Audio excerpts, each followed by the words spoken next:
আজকে অনেক দিন পর অনেকটা বেলা করে উঠেছি, এই সবে ঘুম থেকে উঠলাম। একবার বাইরে গিয়েছিলাম, বাইরে থেকে এসে এবার বাসন বের করছি। দেখো সব টেবিল ফেবিল ছড়ানো। মানে এখন বাজে পুরো 9টা 5। ভোরবেলাতেও উঠিনি। গতকালকে রাত্রে মুড়ি খেয়েছিলাম দিয়ে, আর মানে ভোরবেলাতে রাত্রে তো আমার উঠতে হয়নি, ভালো ঘুম হয়েছে। তো এখন থালা বাসন বের করছি। আর আজকে হচ্ছে শনিবারের সকাল 9টা। তো এখন থেকে আমি ব্লগটা স্টার্ট করলাম। ওয়েদার খুব ভালো আছে, না কুয়াশা না মেঘ, একদম মানে ঝলমলে ওয়েদার যাকে বলে।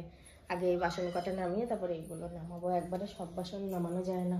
যখন খুব শীত ছিল একটাও জবা ফুল কিংবা অন্য কোনো সাদা ফুল ফুটছিল না। এখন দেখো প্রচুর পরিমাণে জবা ফুটছে। তো সেই জন্য মা জবা ফুল নিয়ে এসেছে। আর প্রচণ্ড শীতে তো মালা কিনে কিনে পুজো দিতে হয়েছে, এখনও মালা কিনেই পুজো দিচ্ছি। মালা কিনলে 2 দিনের বেশি থাকে না, ফুল একদম পচে নষ্ট হয়ে যাচ্ছে। আর এখানে দেখো আমরা গল্পের আসর জমিয়েছি। সকালে খুব বেশি কাজ সারিনি, অল্প কাজই সেরেছি। তো তার মাঝে দেখলাম সবাই গল্প করছে, আর সোহিনীর জন্য এটা হয়েছে গল্পটা। এসেই হঠাৎ বলছে কি যে মাছ কেনো। অন্যদিন চিকেনের জন্য খোঁজ করে, চিকেন ছাড়া ওর মুখ ভার হয়ে যায়, কিন্তু আজকেও মাছ খেতে চাইছে। আমি বলছি তোর ব্যাপারটা কি? বলছে সিলভার কাপ মাছ উঠেছে বাজারে, দেখে আসলাম, মাছ কেনো। তাও আবার বলছে বেশি কিনতে হবে না, 60 টাকার কেনো, এরকম বলছে। মনে হয় ওর মানে সিলভার কাপ মাছটা খেতে ইচ্ছা হয়েছে। শুধু কি বসে বসে গল্প করলে আজকে সারাদিনের পেট ভরবে? সেটা তো ভরবে না। ওই জন্য ওকে বললাম যে তুমি বাজারের দিকে যাও, বাজারের দিকে গিয়ে যাই হোক কিছু এনে দাও আমাকে রান্না করার মতো। ওকেই বলি এখন, আমি আর অতটা দায়িত্ব করে কিনি না। রাস্তা থেকে মাছ টাছ খুব কম কিনি, তোমরা দেখো।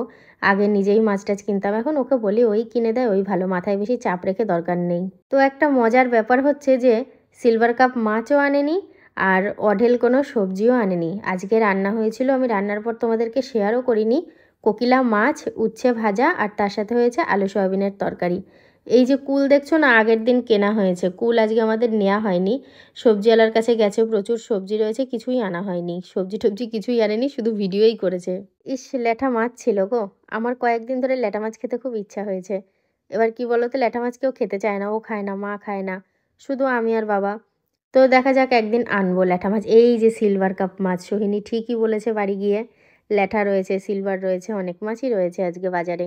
লাউয়ের ডগা দিয়ে তোমরা কখনো মাছের ঝোল খেয়েছো? আমি খেয়েছি, মা রান্না করেছে। আমি এখানে একদিনও রান্না করিনি, কেউ খেতে চায় না বলে।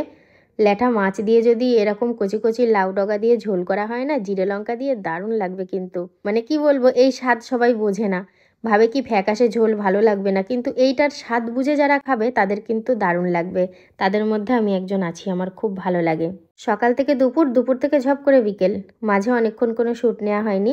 আমি এইভাবে কোথায় যাচ্ছি বলো তো? বাপের বাড়ি যাচ্ছি। আর ওইখানে মায়ের জন্য কটা চিড়ে নিয়েছি। মা বলেছিল মনে 1 কেজি চিড়ে কিনে নিয়ে আসিস। তো আমাদের এখানে চিড়েকল আছে, তো ওই জন্যই চিড়ে কেনা হয়েছে। অসাধারণ। তোমার জন্য অনেক রসগোল্লা এলাম। মা জামাইয়ের জন্য রসগোল্লা বানিয়েছে। এই পিঠাটা খুবই পছন্দের।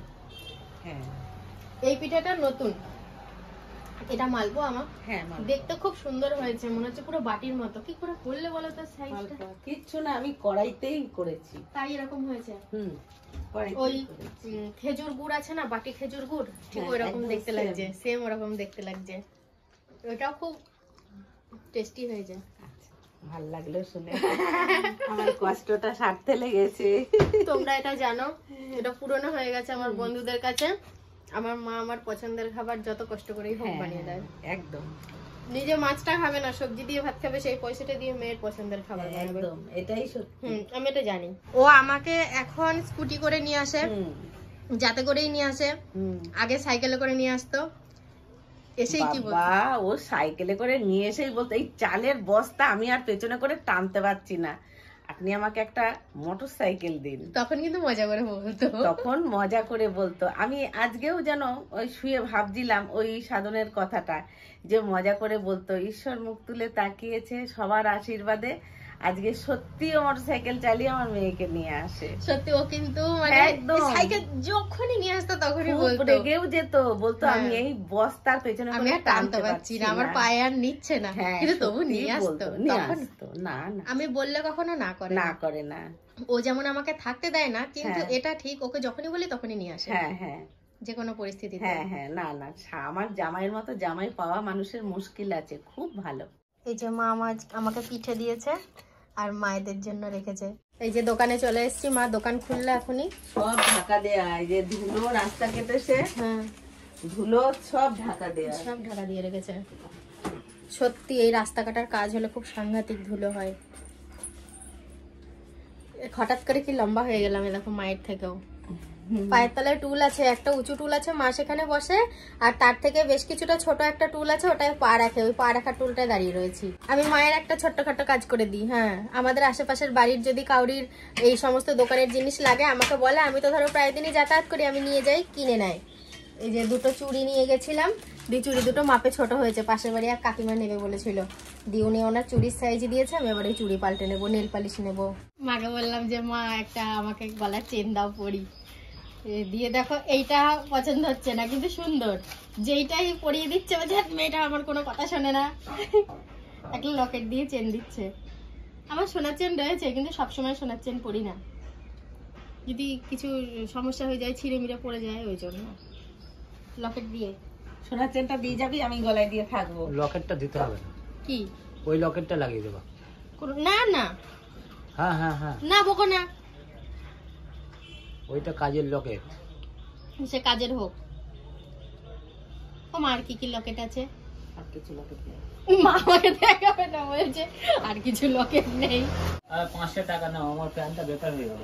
কেন, কি হয়েছে? এইখানে ধুলো বসে বসে পেছনটা বেকার হয়ে গেল, সব ধুলো লেগে জাম হয়ে গেল। আচ্ছা, 5 টাকায় কি সমাধান? হ্যাঁ, 5 টাকায় কি সমাধান? 5 টাকায় হয়ে যাবে, এটা 5 টাকাতেই হয়ে যাবে। তুমি আচ্ছা কথা বলছো তো। আমার মা আমাকে কোনো জিনিস ওখান থেকে খাইয়ে পাঠায় না, তার দুটো কারণ আছে। একটা কারণ হচ্ছে যদি দিয়ে পাঠায় কম বেশি করে এই বাড়ির সবাই খেতে পারবে, আর আরেকটা কারণ হচ্ছে আমি এখানে দাঁড়িয়ে ঘুমিয়ে শুয়ে বসে সমস্ত রকমভাবে খেতে পারবো। আর ওখান থেকে খেয়ে আসলে তো সে তো ক্ষণিকের জন্য। দেখেছো, মায়ের কাছে দাঁড়িয়ে রয়েছি আর এক মায়ের হাতে বানানো পিঠে খাচ্ছি। ওই যে বললাম না, আমি ঘুরতে ফিরতে ভালোই খাবো এখন টুকটাক করে। তোমরা তো সবটাই দেখলে এবং সবটাই শুনলে এবং বুঝলেও আমরা কোথায় গিয়েছিলাম। কিন্তু ঘটনা হচ্ছে, আমি নতুন করে আবার বলছি, শ্বশুর বাড়িতে গিয়েছিলাম।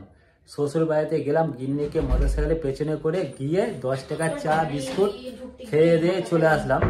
তা আমি বাড়িতে এসে প্ল্যান করছি যে প্রত্যেকদিন কিন্তু ওই 4টের সময় যদি বেরিয়ে যাই, বেরিয়ে গেলে কিন্তু চা বিস্কুটটা খরচটা কিন্তু আমার প্রত্যেকদিন 10 টাকা করে সেভ হবে। তেলটা কত টাকার পড়বে? তেলটা কত টাকার পড়বে? তুমি এই যে অত 10 সব টাকা সেভের জন্য যাবা, অত হিসাব করে কিন্তু আমি দেখিনি, আর অত হিসাব করে আমি বলিনি। তা এইটাই প্ল্যান করলাম। তবে বাড়িতে এসে আবার কিন্তু উল্টোটা দেখছি আমার গিন্নি, কারণ ও বাড়িতে গেলে 10 টাকা করে খরচ হয়ে যাবে। ও বাড়িতে গেলে যদি কোটি টাকা খরচ হয় আমি তাও যাবো, ওটা আমার বাড়ি। আমি সেটা বলিনি, আমি বলেছি আমি যাব প্রত্যেকদিন 4টের সময় যে চায়ের দোকানে চা খেতে যাই, সেটা কিন্তু চায়ের দোকানে না গিয়ে শ্বশুর বাড়িতেই খেয়ে আসবো, তাহলে 10 টাকা করে সেভ হবে। সেটা তো খুশির কথা। এখন আমি আপাতত পিঠে খেয়েছি, এখন জল খাবো। খুব তাড়াতাড়ি বাড়িতে চলে এসেছি। বাড়িতে এসেছি, এত জোরে গাড়িটা চালিয়েছি, চালানোর ফলে মাথার চুলগুনা অলট পালট হয়ে গেছে। আর এই চুল মানে আর কি বলবো, চুলগুনা কিন্তু দেখছি কিছুদিন যাবত এই ওলট পালটই থাকছে। যাই হোক, মোবাইলটার চার্জ নেই, এখন চার্জে বসাবো। রাতের রান্না বসিয়ে দিয়েছি। দেখো ডিমগুলো কত ছোট, মনে হচ্ছে যে শালিক পাখির ডিম, একদম ছোট ছোট ডিম। কয়েকদিন ধরে ডিম আনছে দেখছি একদম ছোট। রাত্রেবেলায় ডিম আলুর ঝোল হবে, আর তার সাথে গরম গরম ভাত। কারণ দুপুরে যে তরকারিগুলো আমি করেছিলাম সেগুলো দুপুরেই শেষ হয়ে গেছে, রাত পর্যন্ত নেই। তো ওই জন্য ভাবলাম রাত্রের জন্য কিছু আমি আলাদা রান্না করি। তো ওই জন্যই একদিকে ভাত আর একদিকে ডিম, মানে ডিমের তরকারির ব্যবস্থা বসিয়ে দিয়েছি। আজকে আর 9:30 10টা করিনি, আজকে একদম 7:30টার মধ্যেই রান্নাটা বসিয়ে দিয়েছি। কারণ মা আজকে কটা ভাত খাবে, কটা ভাত দেবো ভেবেছি, সেই কারণেই তাড়াতাড়ি বসিয়ে দিয়েছি। আজকে একজনের বার্থডে ছিল, মানে আমাদের বাড়ি যে ছেলেরা থাকে তাদের মধ্যে একজনের। তো কেক কাটা হয়েছে, আর কিছুটা কেক আমাদের দুজনের মতো ঘরে রেখে দিয়েছে। আর এখানে দেখো গরম গরম ভাত আর ডিমের ঝোল হয়ে গেছে। তো এখন খাবো না, খাবো অনেক পরে, এখন মাত্র 9টা বাজে।